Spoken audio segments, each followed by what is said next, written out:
চশমা museum, a house of world class, জলট্যাক মোড়, বহরমপুর মডার্ন হোটেলের সামনে। ময়ূরাক্ষী নদীর মাঝখানে শতাব্দী প্রাচীন এক অলৌকিক আসন তালবাগান শ্মশানকালী। প্রায় 500 বছর ধরে নদীর বুকে পূজিত হয়ে আসছেন মা, যাকে ঘিরে রয়েছে অসংখ্য কিংবদন্তি, অগণিত ভক্তের অটুট বিশ্বাস ও গভীর ধর্মীয় অনুভব। প্রতি বছর এই সময় নদীর মাঝখানে অবস্থিত এই শ্মশান দ্বীপে অনুষ্ঠিত হয় সারা রাতব্যাপী কালী পুজো, যেখানে এখনো পর্যন্ত পুরনো পৌরাণিক রীতি ও তন্ত্রাচার মেনে পুজো সম্পন্ন হয়। ঢাক, শঙ্খ আর দ্বীপ জলে ভরে ওঠে চারিদিক।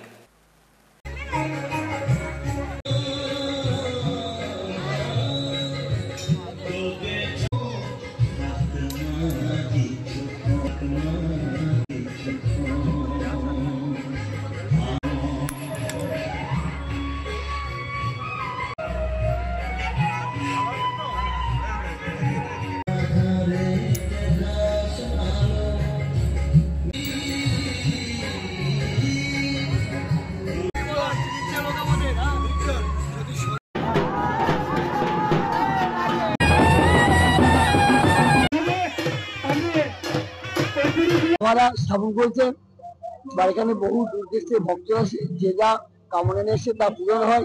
মাকে যা মত করে তা সম্পূর্ণ পূরণ হয়। মাকে খুব বিশ্বাস করে এখানে যে যা মানে আশা নিয়ে আসে তা পূরণ হয়। বহু দূর দেশের ভক্তরা আসেন, পুজোর সারা রাত ধরে গান বাজনা হয়। রাত 2টার সময় মায়ের ঘট বড় হয়। তারপর দিন সকাল 8টার মধ্যে পুজো হোম বলিদান হয়, হাজার লোকের সমাগম হয়। তারপর পরের দিন রাত 2টার সময় যাত্রা হবে, মায়ের বিসর্জন হয়। আমার বাবার অধিষ্ঠিত পঞ্চমুখীর আসন। ময়ূরাক্ষী নদীর উত্তর দিনে নদীর ধারে এটা পঞ্চমুখীর আসন, এর মধ্যে একটাই আসন। আমার নাম দশরথ গাঙ্গুলি, মানিক গাঙ্গুলি পুত্র। কোনো সাহায্য পত্র নাই, শুধু সাধারণ মানুষের সহযোগিতায় 337 সমাজের হাজার নাম ত্রয়োদশী দিনের মৃন্ময়ী মূর্তি শিব মন্দিরে প্রথম মাটি দেওয়া হয়।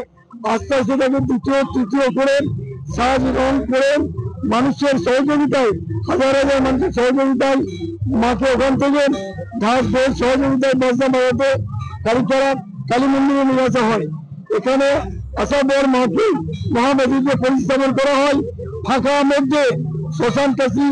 এখানে যাতে সরকারি সাহায্য পেয়ে মন্দিরটা হয়, সেই জন্য আমাদের কাছে সরকারি পক্ষ থেকে আমাদের কত আবেদন মন্দিরের সেবায়তের পক্ষ থেকে।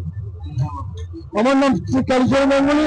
আমার বাবা মানিকচন্দ্র গঙ্গোপাধ্যায়, লোক দাদু অভয়গত গঙ্গোপাধ্যায়, উনি এখানে স্থাপন করেছেন। তার দাদু তার বাবা ওখানে করেছেন, নদীর ধারে ছিল। পুরো শ্মশান কালী ময়ূরাক্ষী নদীর ধারে।